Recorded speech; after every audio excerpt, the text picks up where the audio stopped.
Bonjour. Dans le cadre du prix Entre lignes de cette année, les 4 livres en compétition sont La ballerine de Kiev de Stéphanie Pérez, édité chez Récamier.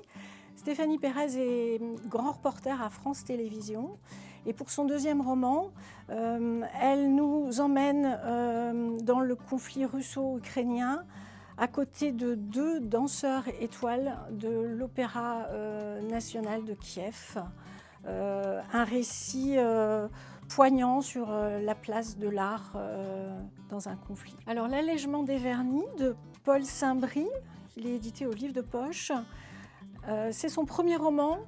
Paul Saint-Brie est réalisateur, directeur artistique et il s'intéresse à la fonction des images à notre époque. Alors restaurer la Joconde semble une mission impossible pour Aurélien, conservateur au musée du Louvre, jusqu'à ce qu'il rencontre Gaetano, un restaurateur aussi génial qu'audacieux. Le chef-d'œuvre de De Vinci dévoilera des secrets et bousculera des certitudes. Alors, de Thomas Negaroff, Les vies rêvées de la baronne d'Oettingen, publié chez Albin Michel.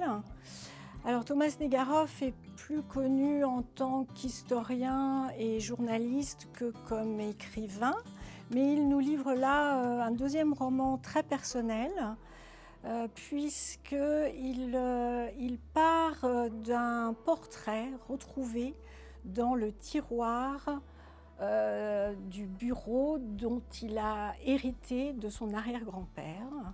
Alors ce portrait, c'est celui de la baronne d'Oettingen, et donc il nous emmène dans la description de cette baronne et de la vie qu'elle avait au début du XXe siècle. Benoît Sévrac, le tableau du peintre juif chez 10-18.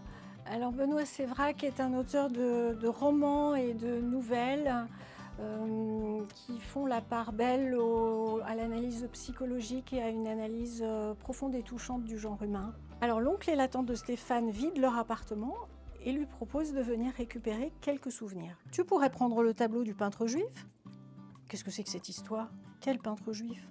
Celui que tes grands-parents ont caché dans leur grenier pendant la guerre. Et c'est ainsi que Stéphane découvre tout un pan de l'histoire familiale complètement ignoré. Alors prêt à découvrir ces 4 romans?